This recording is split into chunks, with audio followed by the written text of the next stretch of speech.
I will. I'll bring us in, and then we'll talk about the prologue, the prison, and then the sewers, and basically just we'll end with us walking up to Samuel for like covering for this episode. Mm-hmm. All right, cool. I will bring us in a second. Get a drink and wet the whistle.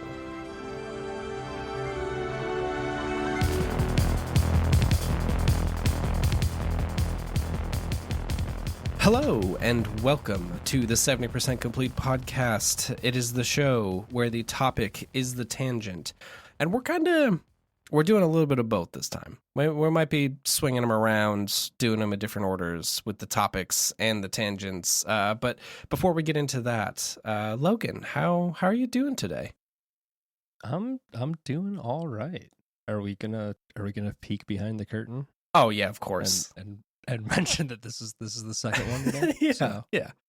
Yeah. Getting back in the swing of things. Yeah, not knocking them out, trying to see what we can do here. I mean, I guess like if you pull back both curtains, this is technically the episode that we were supposed to record the first time, and then we got carried away. We knew that wasn't going to happen. Yeah, like we had 2 hours of cruff to chew through. Yeah, before we got here. So.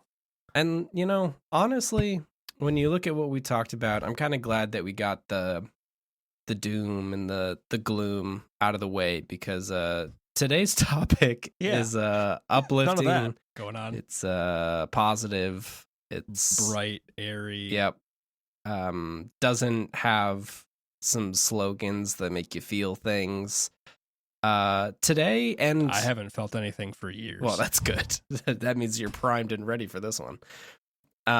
Today's topic, and kind of the topic of a bunch of future episodes, is one of I'll go on a limb and say probably one of my all-time favorite video games.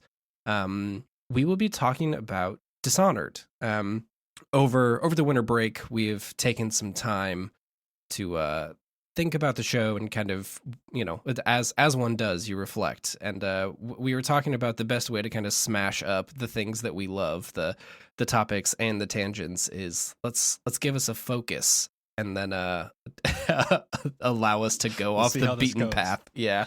No promises on a second one of these coming out, but we'll see what happens with the first one. Yeah. I mean, if we do it right, we can just record 2 right now, and then that's true. Then so the third one is the real question mark. I feel like. Yes. If there's 3 of these, there'll probably be like 8 of them. Yeah, I think that's probably how it goes. So yeah, I like I said, it is one of my favorite games of all time. I have a deep love for arcane immersive sims, but I'm very curious what your relationship with this game is. Have you played these before? Like, what do you know about this game? So before playing through the chunk we did for this, I knew whatever was talked about on a Giant Bomb Game of the Year discussion 14 years ago. Interesting.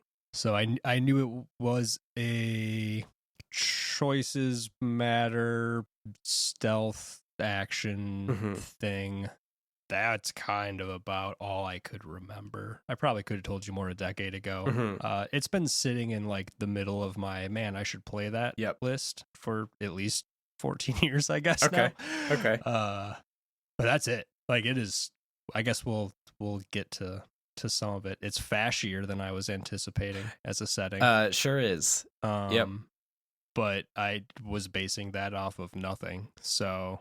Okay. Yeah, no, I'm close to a blank slate. That is incredible. Man, from what I remember, I feel like they talked about one of these DLCs just as much as they did the game.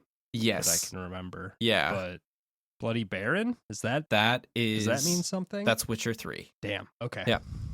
The Witches of Brigmore, though, is a thing that is incredibly important about Dishonored. And if we do manage to get there, I have not played any of those DLCs. This game came out in that really weird span of time where I was playing a lot of games, but I never had a credit card hooked up to my Xbox, so I just never got any of this stuff. Like I played Shivering Isles, the expansion for Oblivion, probably like 6 years after it came out, just because I just never had anything hooked up to it. So I will be going in blind to a bunch of that stuff. I know why some of it's important, never seen it. Interesting. Okay. That is fascinating. So we'll both have that you you know nothing about this. I think this fell into the category of like, man, everyone said this is good, and now my brain's gonna ignore it. Ah, yes. Yep. No, I know how that goes. I feel that way about many things. Yeah. Okay. And that works out for me great, at least half the time. Like, I never watched Game of Thrones for the same reason. I think and then everyone ended up hating. Yeah, I think you're good. And it was great.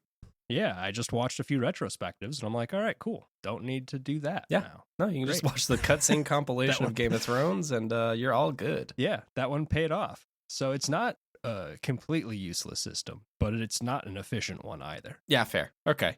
That's fine, though. But we'll get you around to it. 14 years later, and I got you playing one of the best games from one of my favorite. I will go out on a limb and say my favorite developer. Arcane is can do no wrong, I think. Well, yeah, they can also get it. That's true. All right, so I guess like some. I'm already gonna disagree with you because this menu is trash. This title splash screen is garbage, and I don't like looking at it. Okay, but here's the deal. Some real behind the scenes production stuff. We had talked about doing something like this months ago, right? Like this was the book club idea from at least 6 months ago, and I was building a short list of games that I was like, oh, okay, I think we could dig into some of this stuff, and it is a very short list of games, just because I put very unrealistic expectations of what we would end up doing and how I would want to cover it. That's never happened before. Yeah. And Dishonored was one of them. And I downloaded the game and I loaded it up and I was like, I don't know. Like, I want to get into this to remember if there is something in here that is like jumping out at me. It's like, okay, like I feel good about bringing this one to Logan to like do this for.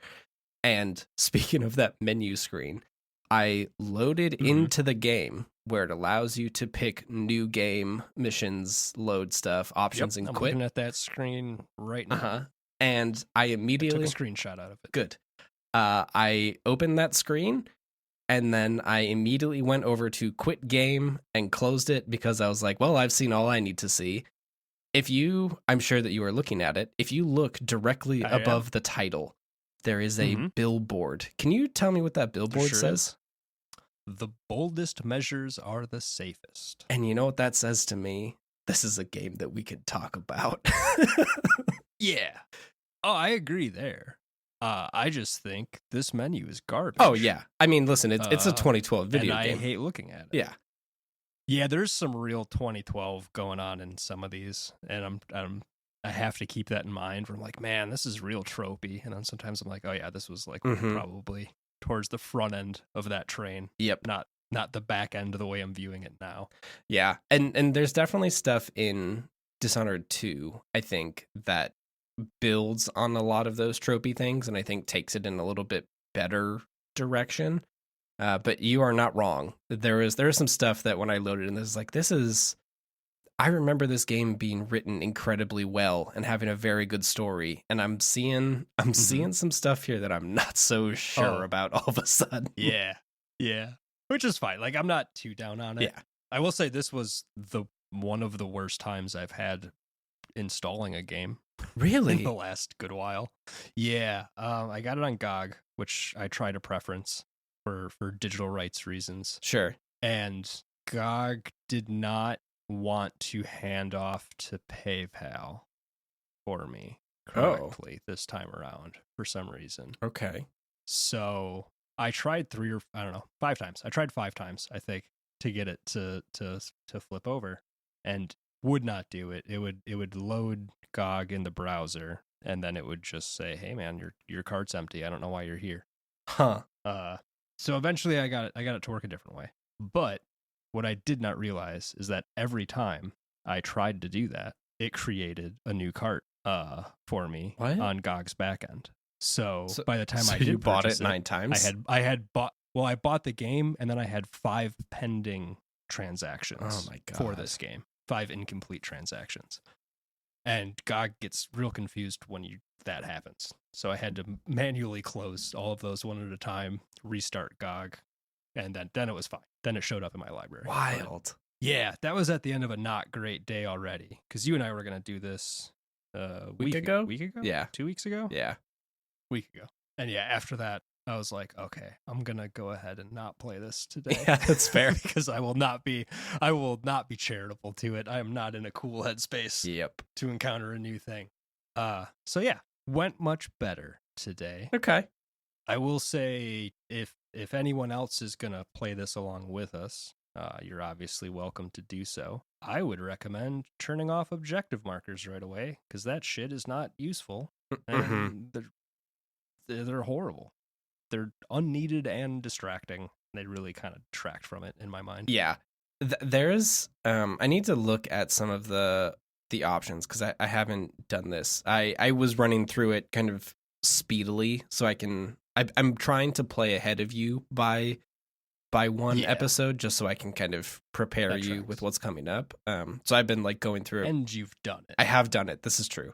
I know some of the tricks this game is going to pull. But it also means that I need that stuff. But when I was doing the Avowed stuff, I was doing a lot of capture for that video. And a thing that we have touched on a little bit in our Sons of the Forest time, and then with that Avowed video, is I think I'm turning into a person who really just likes no HUD in these video games. Like, there is something to the immersion of, I would just like most of that stuff to go away. And I don't think that Dishonored is the game where I need my health meter to go away, because that's kind of important. But there is a part of me that's just like, don't get hit. Yeah, don't get hit. But there is part of it where it's like, yeah, those objective markers, not helpful, and also are kind of the most weird video game part of this at times, where it's like, oh, they're pretty gross feeling. Yeah, like I already know that the guy that I'm going to, I know his name and where he is. That seems odd. Yeah, and you gave me a tool in the game that beeps when I get close to him. It's like, okay, you put the things in the game specifically to not need this. Yep. Yeah. And I guess that's the issue I have with more modern games even, is sometimes you can turn the HUD off, but they have not built levels in a way to facilitate you navigating them without a HUD. Yeah. No, that's definitely true. So I'm interested to see if this is going to bite me in the tail or not. So far, everything we've done has been rather linear, or linear enough that it hasn't mattered really at all. But that is, we'll see. Yeah, that's not how, like, part of the reason, I guess, like, to take a step back. So we played through, for this episode, we played through the prologue, the opening section, and then the first-ish level. It's kind of the tutorial space. You go through Coleridge Prison, and then you have a segment in the sewers. And then for today, we ended at the end of the sewers. So this episode and the next episode, which will be, we've played it so we can kind of talk about it, but the next episode will be the Hound's Pit pub meeting Admiral Havelock and the rest of the folks at the Hound's Pit, and then through the dream with the outsider. So both of these two episodes that we have are very linear compared to what this game will end up being afterwards. Dishonored, in general, I wouldn't say is as open and responsive as something like a Hitman, but it is very much, you will have a mission to carry out. Here is a large open space that you can go about it in many different ways, and then you have to get out, basically. So there will be it feels uses for it, I guess. It feels about as linear to me as like the newer crop of Wolfensteins. Yes, I think you played through one or two of those. Yeah, it's like, yeah, you're in a quite large rectangle. There are a number of paths through it. Yeah, but you're gonna end up at a junction at some point here. Generally, yes. And the thing that Dishonored has is I as you learned in that Outsider segment we'll talk about next time, there is a amount of verticality to this game that I think a lot of other ones don't. Like, it is pulling a lot from Thief, I guess. Yeah. It's got some Assassin's Creed vibes too. Yeah. As well. Yeah. All right. So, a little less arcadey. A little arcadey. Yes, for sure.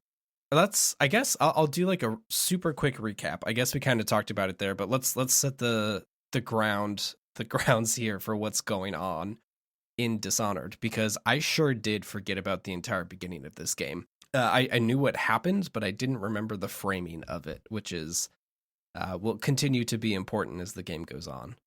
So you play as Corvo Atano, who is the royal bodyguard to Empress Caldwin? Jessamine Sure. Caldwin. Yeah. She isn't super important in this game for reasons we'll get to in a second. You have been, as Corvo, you have been sent to the isles around the city you're in, which is called Dunwall, in order to curry favor with the people around you and try to get information to solve this problem that Dunwall is having called the Rat Plague. You come back empty-handed, and you have to basically tell the Empress that you have come back empty-handed. The moment after you do that, the Empress is murdered, and her daughter, Emily, is abducted by the murderers. You are framed by the royal spy master, Hiram Burrows, and the High Overseer. They come back and they're like, hey, wait a minute, who did this? How dare you? And then 6 months later, you wake up in prison, tortured on the eve of your execution, I guess, and they're trying to get a confession from you. You then escape because you are given a key from quote-unquote friends. You escape the prison. You then escape into the sewers. Some stuff happens in the sewers. You get your cool sword that's just one of those tube lightsabers that you got as a kid, but it can kill people, and a little hand crossbow. And then you work your way through the sewers and leave. I think that's basically what we covered, right? Yeah. Okay. So where do you want to start? Do you want to start with the beginning, with some of the characters we meet? What do you got? I mean, the beginning is a pretty good place to start, I suppose. Okay. I guess I'll just give you here's a couple of my first notes that I jotted down while playing. Mm-hmm. And this was after like I don't know, seconds of encountering these characters. Okay. Anton Sokolov, I wrote Da Vinci ? Yep. Because we have a science guy painting. Yep. And then my next note is dude talking to Empress is the bad guy. Yep. Which was Spy Master Burrows, who immediately became the bad guy. Yep. So if you've encountered media, there are some predictable moments to this thing. There sure but not is. in like a super irritating way. It was just kind of like, yeah, I see where this is going, but that's fine. Yeah, it is very genre tropey. I think, at least, let me see. You come up the fancy locks. Your boat is brought into the royal locks, and then it is lifted up. And I think the first thing that one of the people operating the locks says is already talking about how Sokolov is a genius. Like they're real quick to introduce these 3 or 4 main characters that you run into. Yeah, they sure are. We get a good smash the title sequence. Yeah. Like, I get it. I get why you called the game Dishonored. Yep. You're explaining that early. Okay. Oh yeah. I guess I have a lot of world building quibbles, I think. Okay. I don't know if that's a sort of thing you want to get into, or if you want to just sort of run. I guess we kind of hit all of the plot. Yeah, we hit most of the stuff. This is not really a plot heavy chunk. No, it's not. Let's do generic world building, I guess, maybe, of this society. Mm-hmm. Yeah, sure. Is real fashy, real 1984 vibes. Mm-hmm. Lots of visual allusions to Nazi iconography. A lot of big red banners hanging from the wall with white and black symbols. And even the coat that Burrows is wearing when you meet him first is like screaming SS coat with like the peaked collar and everything. Yeah. Are you're referencing the stuff that is mostly in Coldridge, right? Yes. Yeah. Okay. Yeah, I have relatively few notes from the sewer. Yeah. So I guess maybe a bigger question for you. Are you assuming that that is an indicator of where this society was before before the Empress was killed, or do you think that this is part of that shift? I guess that was my assumption, because that shit takes more than 6 months to build with this tech level. Like, Yeah. the prison we're in is falling apart in ways that take more than 6 months to happen. Yeah. So I guess, yeah, that was my main assumption there. And then my main quibble with that is this Empress character makes no sense with this society in any way to me. Yeah. She's like real bleeding heart, bent out of shape about civilians dying to the plague during kind of the opening cutscene, which doesn't track with the brutality of everything around it. Yeah. Yeah. To me. I think there's like I'm trying not to get my stuff mixed up. I think that there is a random, either like a letter or an audio log that you find somewhere that is basically the spy master complaining about how he has to basically run the entire country and prepare all of this stuff because Jessamine is too busy hanging out with Corvo and raising her child and caring about the people, that it sounds like she just kind of let him do his thing. Just not great. Right. But like the type of society that this woman is written as the leader of, Yeah. it shouldn't have a high-ranking position called spy master. Yeah, I know. If she's the person in charge, like, that's discongruent as hell to me. Yeah. Yeah. Which is fine. It seemed like they just wanted to have a morally positive ruler to do a murder to real early on. Yep.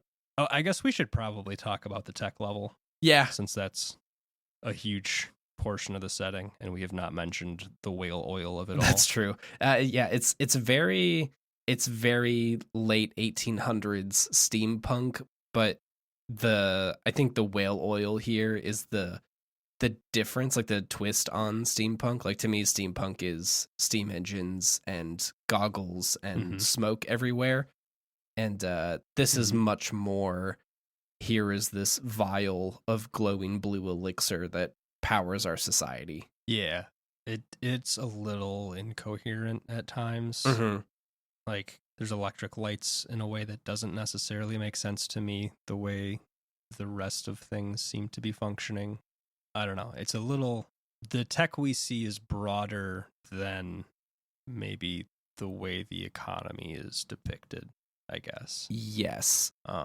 I want to go back and find this somewhere, but it is a newer thing. So it is, you can start to see that there's a lot of retrofitting of the whale oil stuff. It is much newer to... Oh yeah. Okay. So it looks like Sokolov is involved in the, like, turning it into a highly refined thing, along with the Greaves company. And yeah, and I guess in what we will have as episode 2, there's some talk about that with Sokolov's rival. Yeah.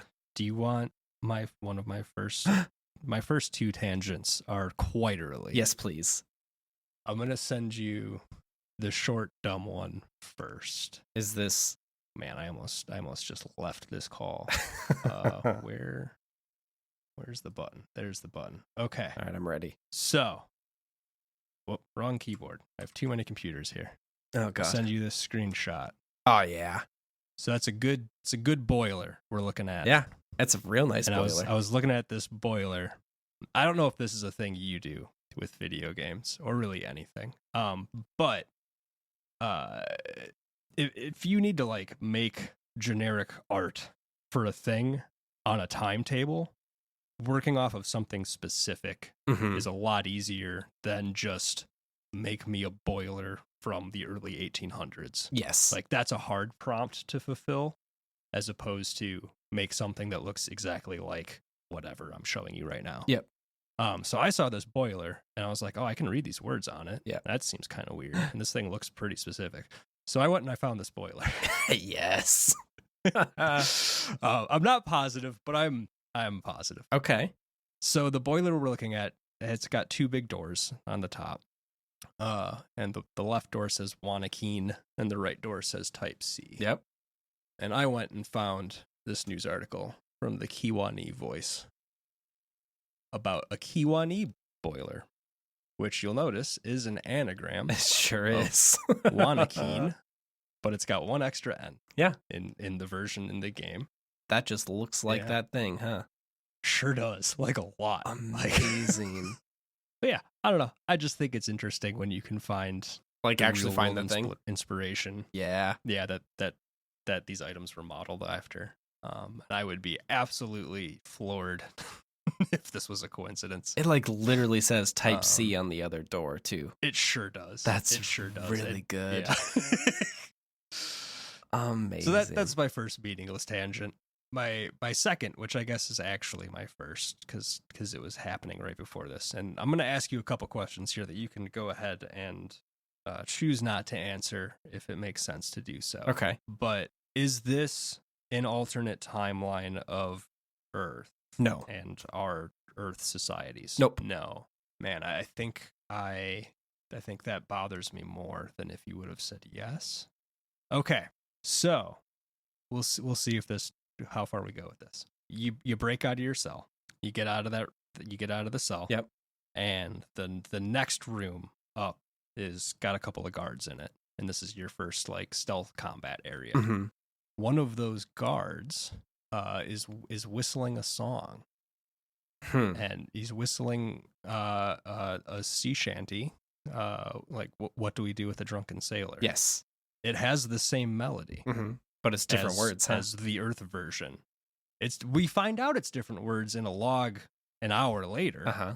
But I spent a bunch of time trying to figure out if this was supposed to be an alternate history, or if it's not, then why is that melody the same? I mean, just because it's fun. It's not hard to write a sea shanty melody. Wow. They could have he could have whistled anything. Wow. They're French, you gotta give it to them. So French. It's real. So then I started looking at that song. Uh-huh. Okay. Okay.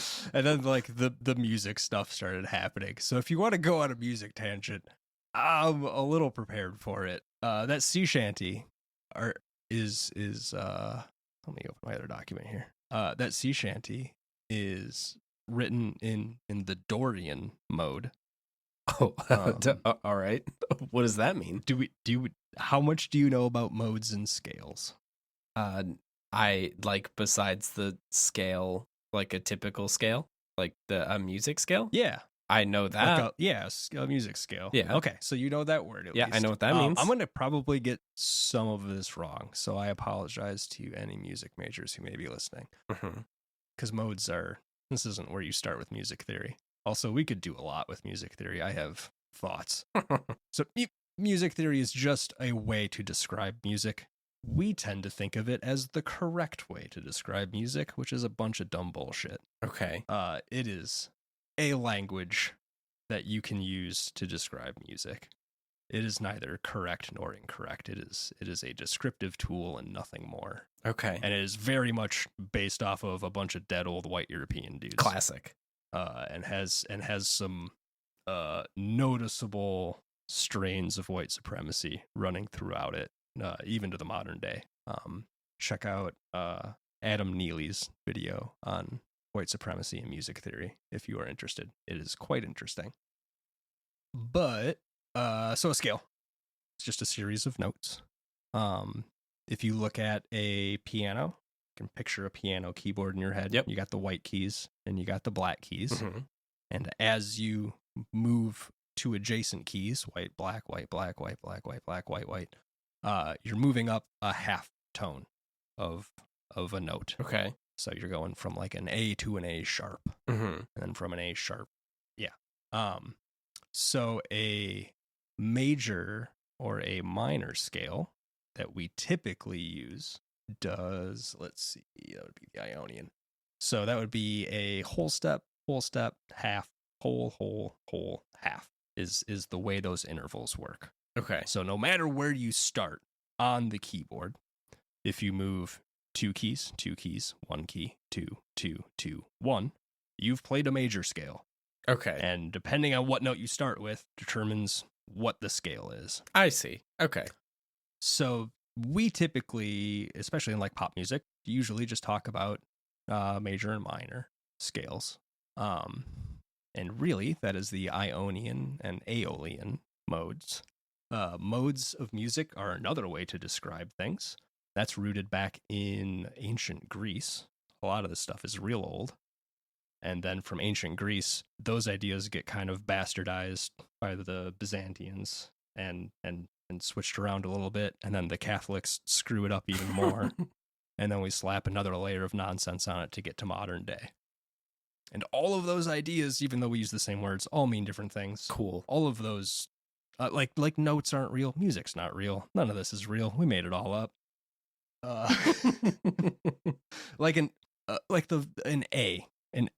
The note A, Mm-hmm.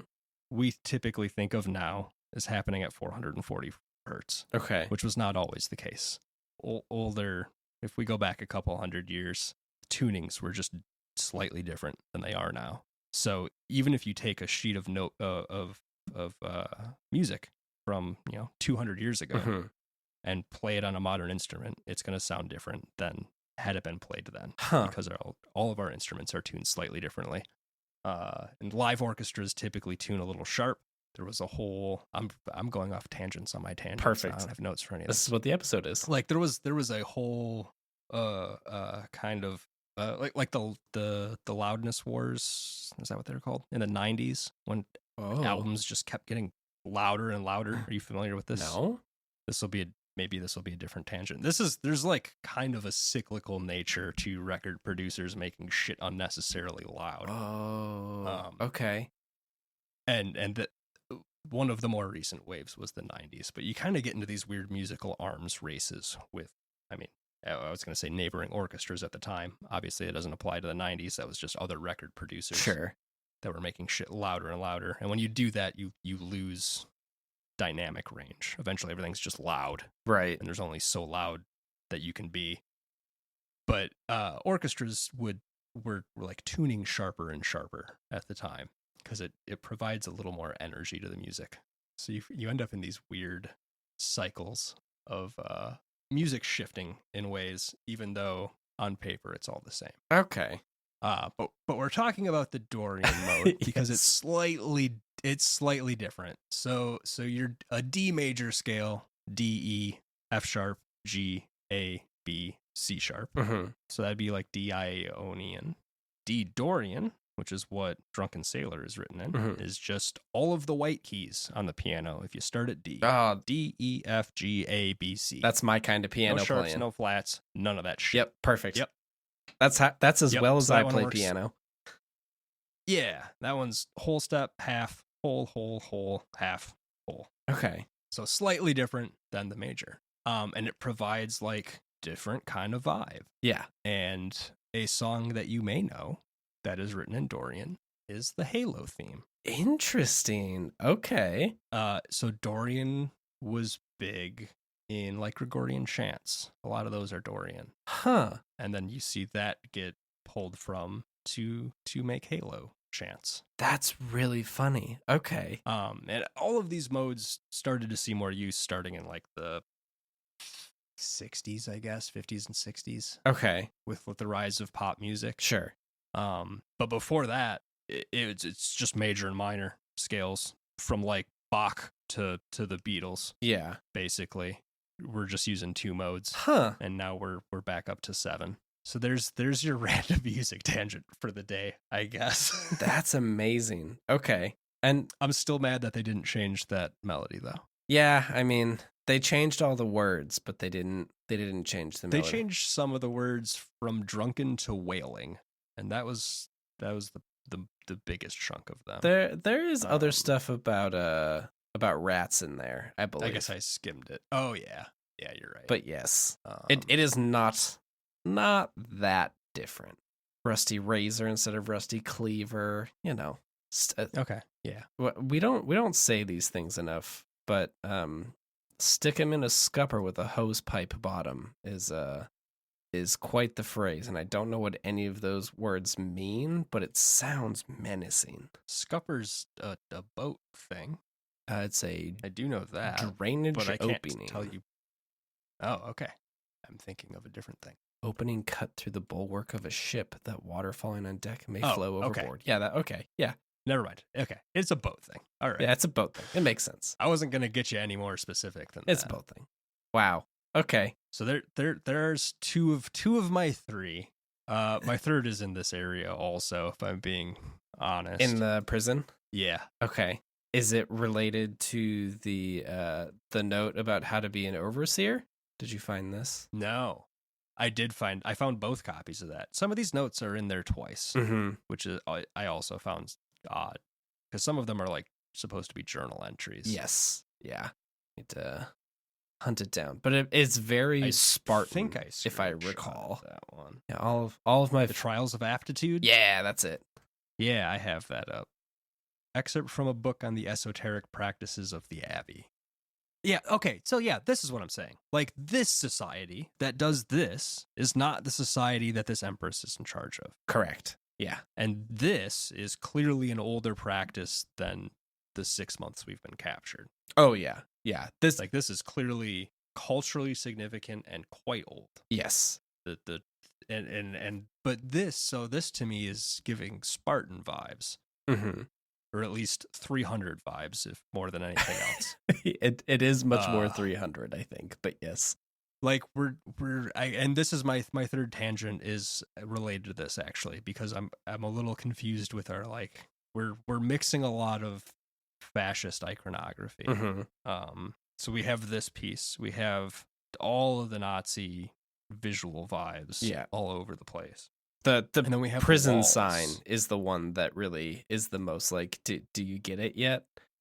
Was there an Arbeck Mach Fry in here somewhere? There is a sign in heavily German script that says "Order shall prevail." Yeah, in the middle of the prison. That somewhere. Yeah, I remember that. Oh yeah, I did take a screenshot of that, and yeah, that script is very Nazi. Yep. Here's these banners just outside the interrogation room. This place has an interrogation room. That's not great. Here's the banners that are not shy at all. Yes. So those banners are the banner of Lord Regent Burroughs. So those are of the Spy Master, but you are correct. Okay. This prison obviously is from before that happens. So. Yeah. And the vibes are bad here. Oh yeah. Okay. So here's a couple more shots of just the prison area, but this goes through the entire prison. Looks like this. Yep. This is my third point and my next chunk in the mixing visual metaphors is we have our classic like half to 1/3 green wall with white on top, which to me, from a video game standpoint, I first encountered in GoldenEye. Really? 64. Okay. In the archives, you end up in a former Soviet facility. So I've always associated this color scheme with the Soviets. That's really funny. Which is different than our other visual metaphors here. Not entirely. Yeah. So I looked into that a little bit. I'm less confident in this information because this was mostly forum posts, so take it as folklore and not true. Sure. But it sounds like this scheme is common in former Soviet satellites, parts of China. I saw some people mention parts of India also use this. And I've never looked into why. So I did what I could in a short period of time. Do you have any idea, I guess? Is this a thing you've ever been curious about? So I've seen it in like period depictions of British prisons for the most part around late 1800s, early 1900s.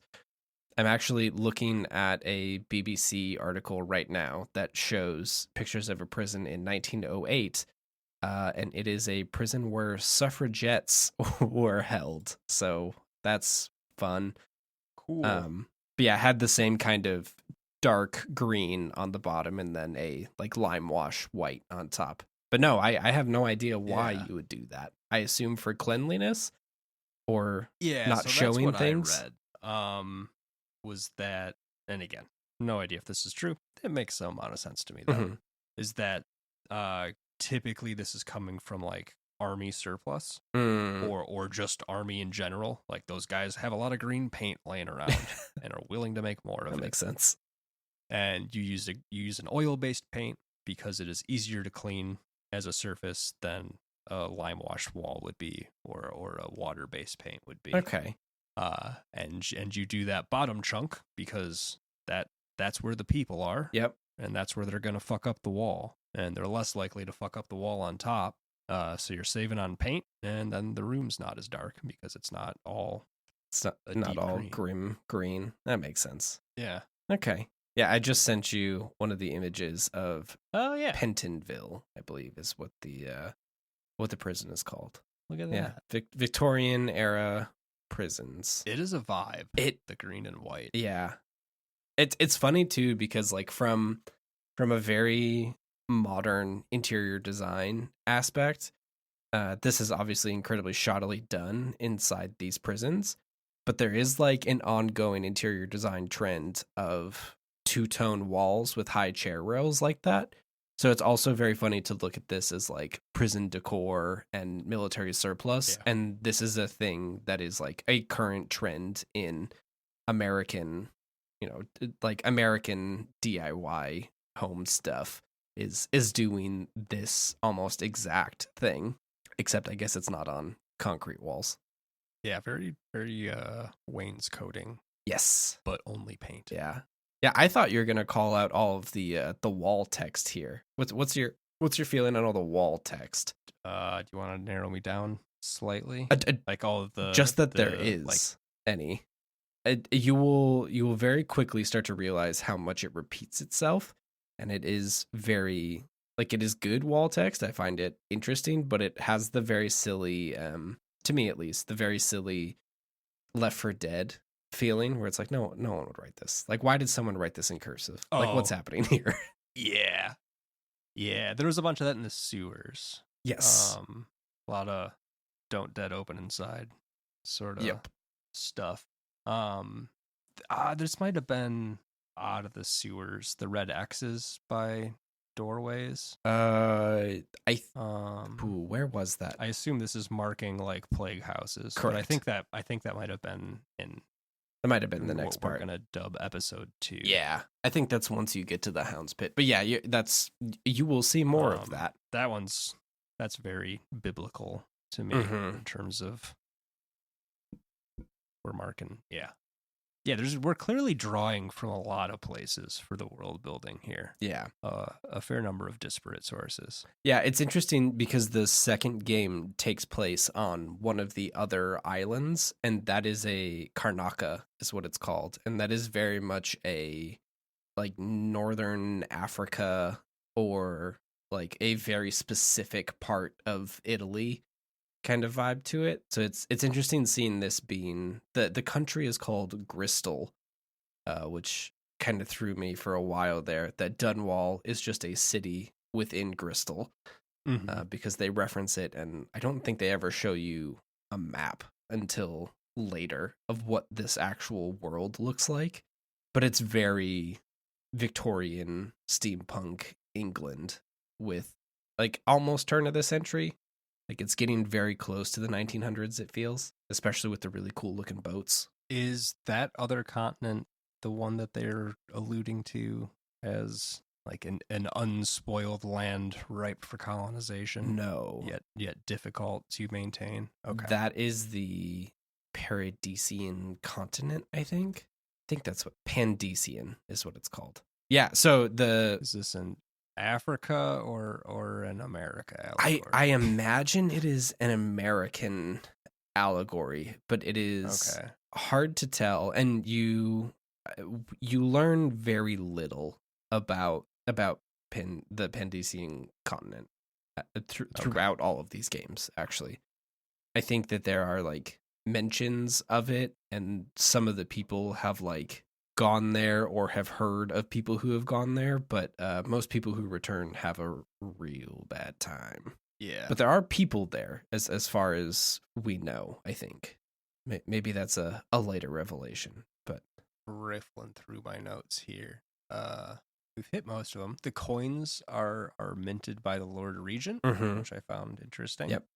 As a new currency arrangement. But is that during that 6-month period? Yeah. Or prior? I imagine it's the 6 during month the period. 6. Yeah. Okay. No paper money so far. A lot of coin. A lot of coin. I think it's only coin. It will also convert things to coin. So that's what I was about to ask, is how do you feel about the junk stuff that you pick up that you would sell to a shopkeeper? You pick up and it's immediately turned into coins in your inventory. How do we feel about that as a mechanic? I generally like it. I think they get rid of it in the second one though. And I think a part of that is just there is very little shop stuff that happens in the first game. Yeah, I've noticed that. And I guess I have yet to decide how I feel about it. Okay. On the one hand, I'm like, okay, if it's just coins anyway, then why am I not just picking up coins? Yeah. And if I am picking up these things and they're just immediately coins, then they justify themselves from a world building standpoint. I guess it was one of the things that like slapped me in the face as a video game video game happening. Yeah. Where I was like, oh, cool, here's some ore that I've never heard of. I bet this will be useful. It's and not. You pick it up and it's like, you got 20 coins. I'm like, oh, okay. Yeah.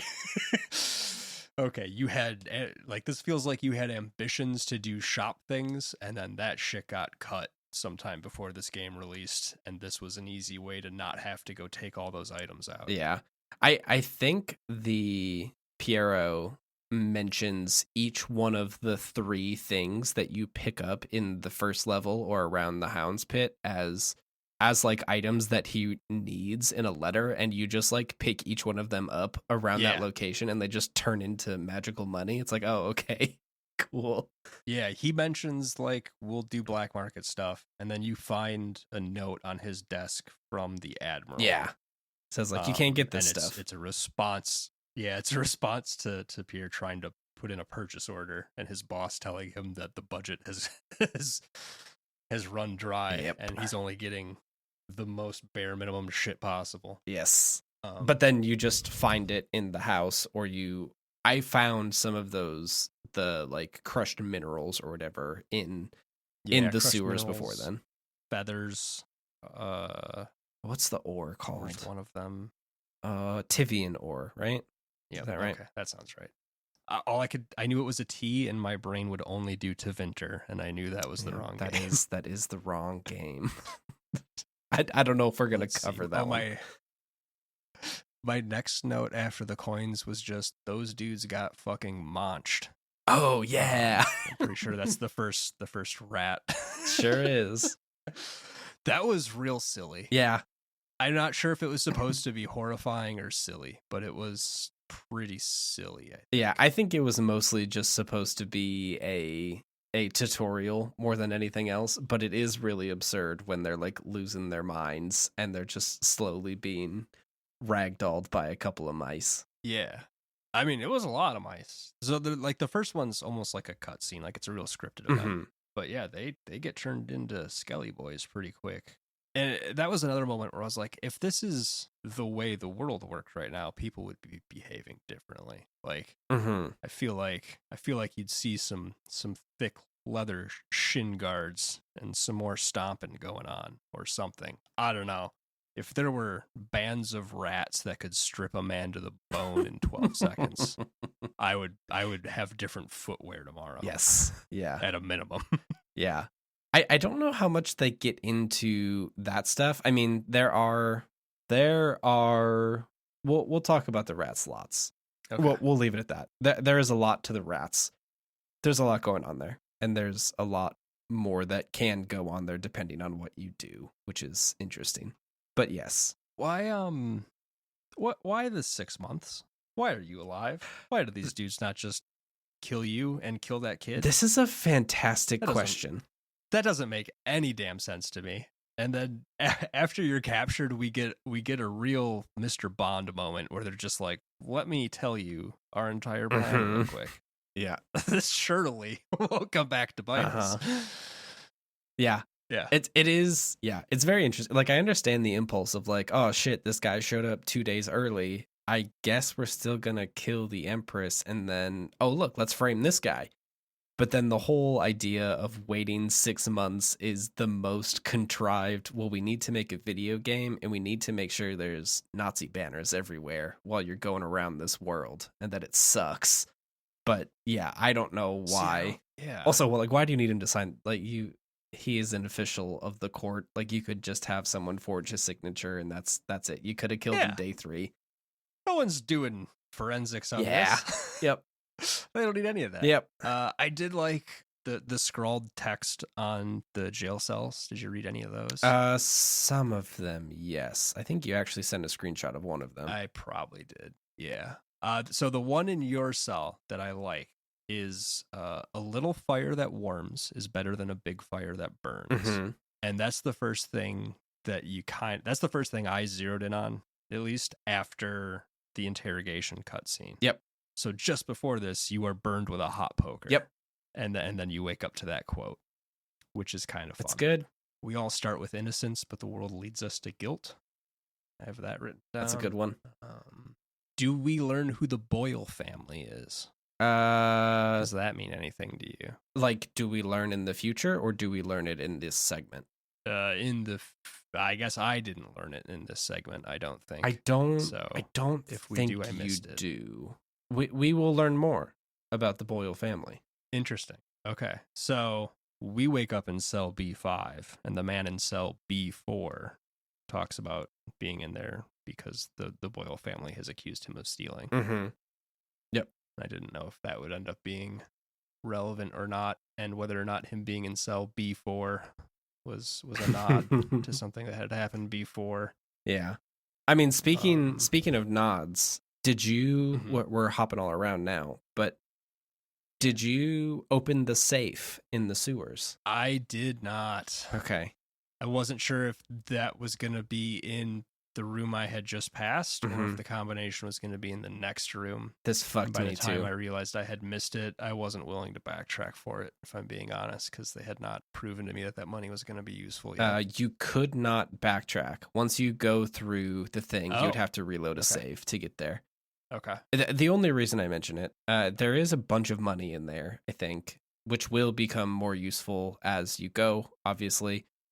As you noticed at the end of that level, they give you a level end screen that has a bunch of stats on it. And we will talk about some of those in a second. But the important nod is, I'm sure that you are aware of this, but you probably could have just guessed what that save combination is, because it doesn't let you. Oh, it doesn't? Oh, you have to find it?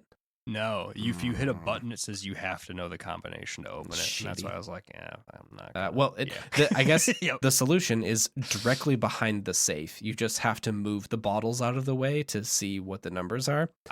Okay. Which I had to look up because I did not see it. Yeah, there's bottles everywhere. They mentioned that it would be tied to whiskey or something along those lines. I think the shelf directly behind the safe has a giant whiskey written on it, so that's I felt like an idiot. But the door code, or the code to the safe, is 0451.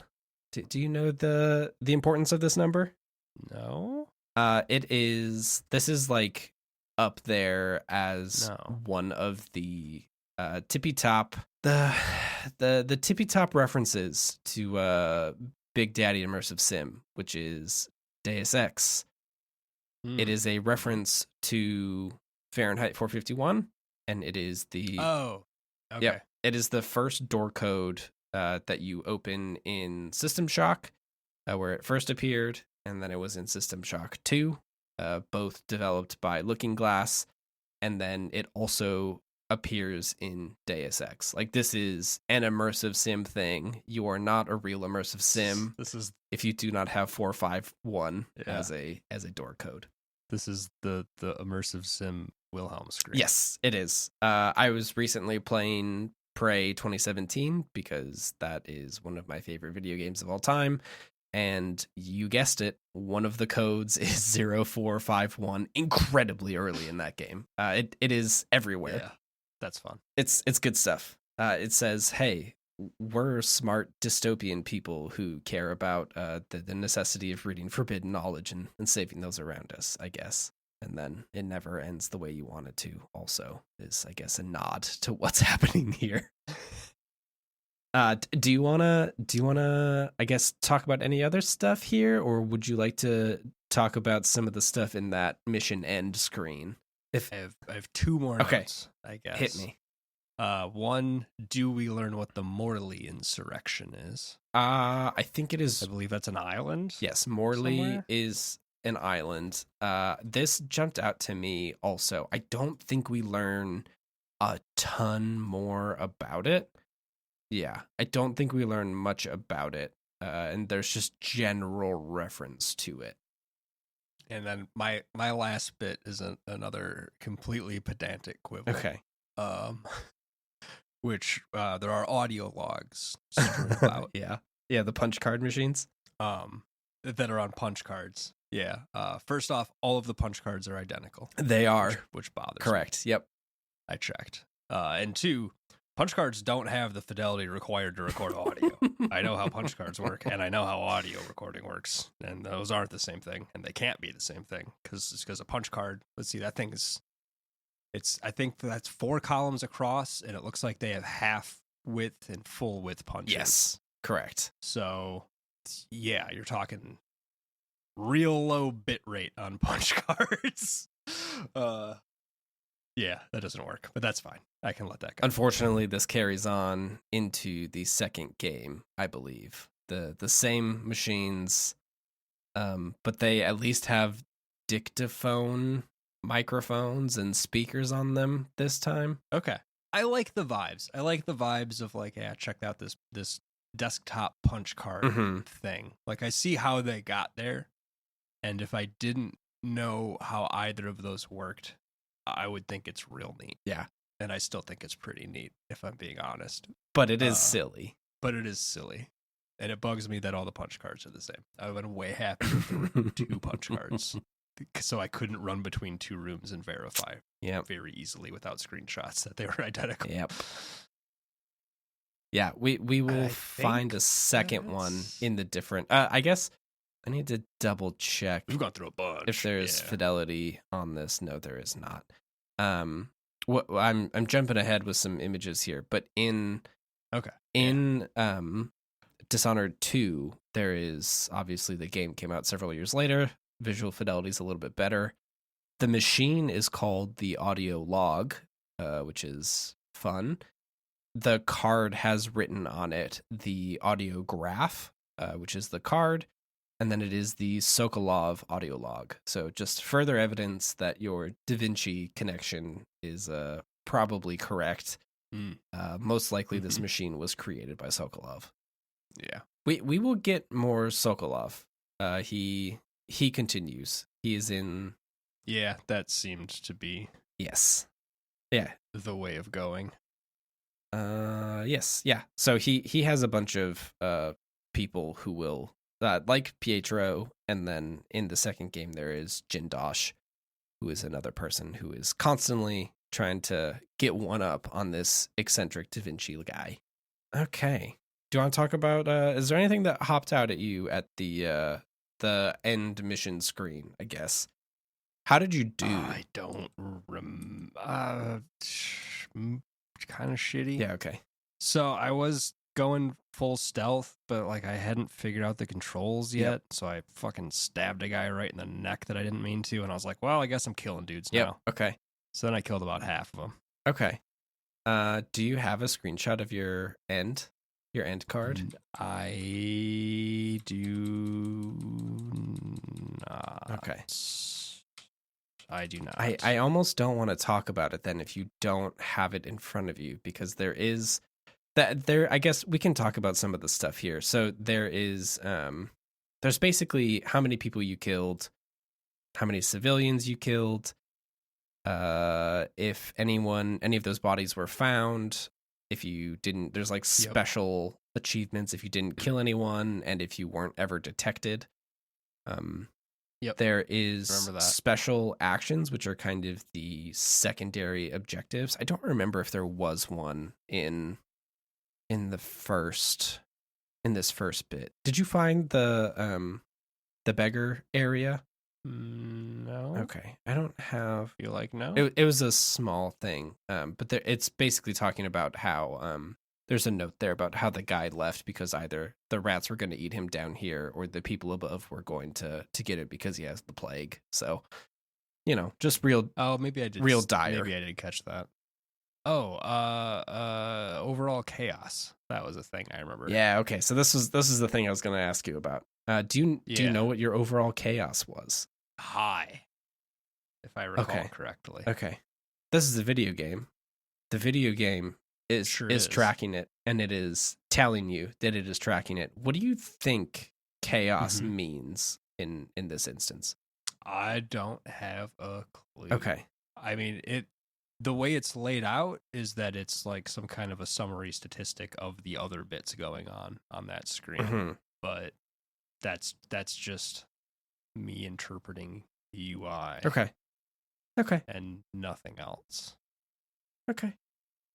We will probably return to the idea of chaos in this game. It's an interesting system that I'm trying to remember if they even mention it in the many of the screens that they pop up as tutorials. But there's some interesting stuff going on with how this game is working, the clockwork, like, if you will, underneath the surface, that I think I remember it being kind of spoiled when it popped up with one of the tutorial messages, but I don't know where it says it and how prominent it was if you had just maybe skipped past it. But if you don't know what it means, I would believe either. I'm not going to tell you. All right. It's fun. It's a cool thing. I don't remember how important it is, like, as the game progresses, but I do remember it has an impact, and that's kind of the best part, is watching that system kind of work itself out. Is that a running total or a per mission? Because I remember it said like current total or something along those lines. It is I'll tell you this, it is a running total. Okay. That's why. I mean, I assume this is determining what end screen you're going to get. Generally. To some degree. It's more than that, but yes. Yeah. The thing that let's see, end screen. I just want to make sure I get the language here right of what it says on the actual screen. Yeah, overall chaos, current total is at least what I am seeing here. Okay. So that is overall for your game, what level of chaos you have. Yep. And current total tells me it's a summary statistic of some kind. Yep. Because I don't think they ever show the play your way card. These games, each of them have a little play your way tutorial pop-up that shows up. That's like, hey, did you know you could go through that window, you could murder everyone where they are, or you could try to find a vent or find a key card. And I don't know if this first game has it or not, but we'll talk about chaos as it comes up, because I think it is a cool system. And I think depending on how you play, if you continue the high chaos route that you are going, we'll have some fun stuff to talk about. I mean, that feels likely. I love that. All right. I think that is. Do you have any final thoughts about this original segment of Dishonored? Have I missed anything? All the fake advertisements are real cool. Hell yeah. I'm on board with all those. Yep. They repeat a little more often than I'd like, but that's an economic issue more than a world building one, I would assume. Yes. But they seem real neat. Yeah, no, it seems fine. It controls well enough. Yes.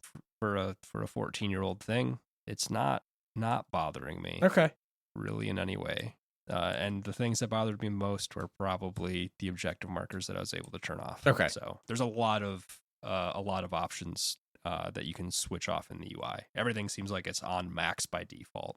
Yeah. But a lot of things you can turn off. So yeah, and I think that's the way to go. I'm on board. Nice. Okay. Cool. I'm on board so far. I think I think the next episode will be fun to talk about the Outsider, and then I think as we get into the missions, there's a lot more focus. Like the idea is here's a play space to go murder this person, and it's basically an important. It's a little more hitman-y, right? Yes, yeah, and it's much more important and like telling you about the faction that they're part of, why they're doing what they're doing, who they are, what they believe, and it gives us a really good, fresh picture of this world. I mean, I'm sure that you saw this in the save screen, but our first person we are attacking is the High Overseer of the Trials of Aptitude fame. So we will learn more about the Overseers. Okay. All right. And then it will continue to go that way. There is a hit list, and we will be hitting that list, and they will tell us all about high society and the worst people in this country. Do we get a whole deck of cards to work through here? It's not that crazy, but the vibe. But basically, we're taking out all of the aces, I think, is the play here. Okay. So yeah, that is episode 1, I guess, of our work through of Dishonored. Also, music theory. I'm sure that will come up more as we kind of get into this. There's going to be a lot of fun stuff, I think. We've talked about whales. We have not talked about the whale oil process, which I think is coming up in the second episode here. There's a little bit more in the next episode. Yeah. And just, are we going to like pull into Moby Dick or Old Man in the Sea or something? We might. How many books about whale oil are we gonna read? I don't know. I mean, we're gonna. I've read 0 whale oil books. I have also read 0 whale oil books, I think, but that doesn't mean I'm not willing to do it. You know? Yeah. We're at least gonna talk about Scrimshaw. I feel like we're in prime like whale oil dabbling age. Yeah. Like we've both reached. Like we have to get into cars or ships soon. Yep. And I'm leaning real hard towards ships. I mean, ship in a bottle seems like fun if you really think about it. Yeah. It sure does. Can I 3D print one of the Dishonored ships? That is one of my favorite designs. Here's the thing. I will say this up front. I guess not up front. I will say this at the end. Jesus. The thing about Dishonored that I love so much, and the play space of the game is fun. I like the powers. I like the world as it is, like the Outsider and they don't know about the powers yet. I know they don't know about the powers. We'll get there. Okay. If you've seen anything about this game, you know that there are powers. But yeah. Yeah, there's powers. They fixed the jump. That was my other big complaint chunk. I was like, man, this jump needs to be just a little bit higher. And it's like, hey, here's a better jump, and also you can upgrade your current jump too. Yep. Like, okay. And also now you can see vision cones. Like that the 2 stealth things that I need. Yeah. Better jump and vision cones. Thank you very much. Yeah. But the thing about these games that continues to just be the most impressive thing to me of all time is how fucking beautiful everything is in its grimness. Like, I love the boat that you get on at the end of this mission. It is like the sleekest, most beautiful wooden boat, but it has like the angular lines of a boat that could never exist. And it is so cool. And I love everything about it. And there are things constantly in this game that will just continue to pop up as like, that's some really cool looking architecture. Man, that chair, I fucking love that chair. And I've looked at a couple different chairs. Mm-hmm. Yeah, I am slightly disappointed in their lamp selection so far. I will lodge that complaint. There will be more As our lamps. Lamp weirdo. Yep. Don't you worry. Dazor would have worked great for some of this. And they have our green glass. Yes, there's a lot of that green glass and gold. Yeah. I will have to dig it up for the show notes because it is not saved in this instance of Firefox that I have open. But there is an entire Flickr account, I think, that is just over 1,000 screenshots, like still life screenshots of Dishonored and the like incredibly beautiful environments that they've built in these games. If you want to go cruising for some lamps, you can find some in there. There are some like unreal, incredibly beautiful looking, run down, turn of the century housing projects that I just absolutely love. I love everything about how this game looks. So I will continue to fawn over the construction methods and the weird, like anachronistic ability to bend large panels of wood that was not invented until the mid 40s when we had to build airplanes. But it's cool. I love it. Yeah, the art design's real neat. This is the first old now, relative, I suppose, that I've played in a while where I'm like, yeah, I'd do a remaster of this. This could use some better visual fidelity, and it would actually gain something from it. Yeah. I'm curious to go back to Dishonored 2 because from my memory, that game is stunning. And I imagine that it has held up pretty well because Prey 2017 still looks good too. Oh yeah, it came out in 2016. That probably looks fine. But yeah, I want to know more about this chair I just sent you. Ooh, a chair. I don't recognize it off the top of my head, but that the cutout on the back piece is too intentional for this not to be modeled after something. Yeah, that's interesting.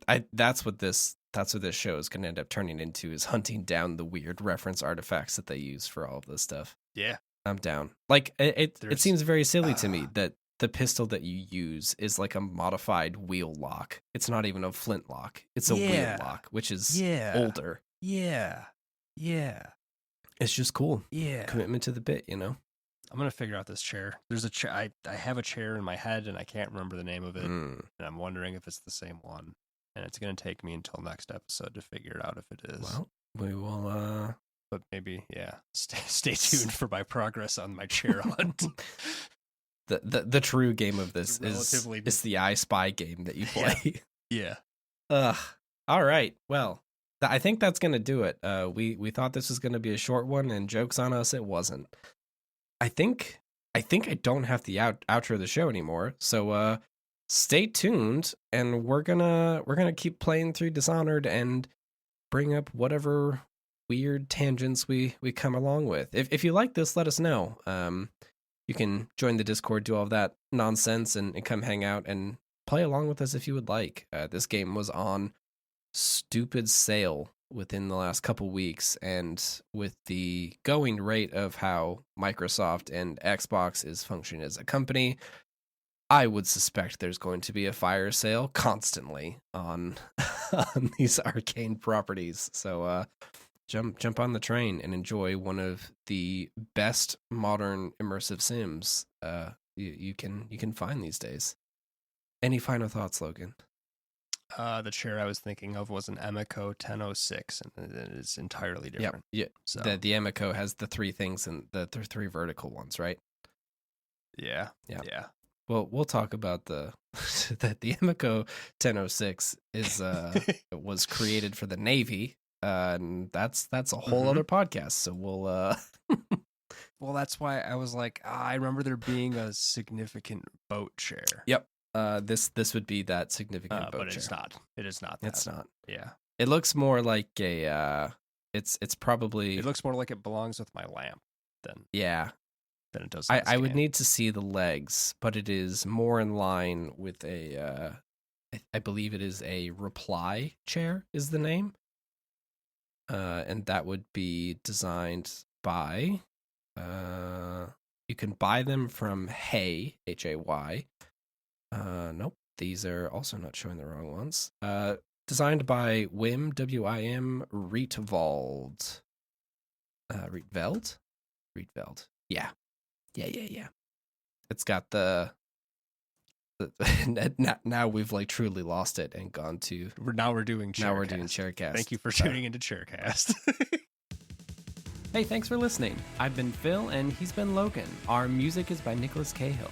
Head over to 70percentcomplete.com for articles, blogs, and reviews, and you can also watch our video essays and Let's Plays on YouTube, or, tune in mostly daily for my short chat podcast, Point to Point. There's also a link to join our Discord down there. Come hang out and chat RuneScape, tech, or, really anything else with all the great people there. All the links are in the show notes. And we'll be back soon with another episode of Esoteric Nonsense. See you then.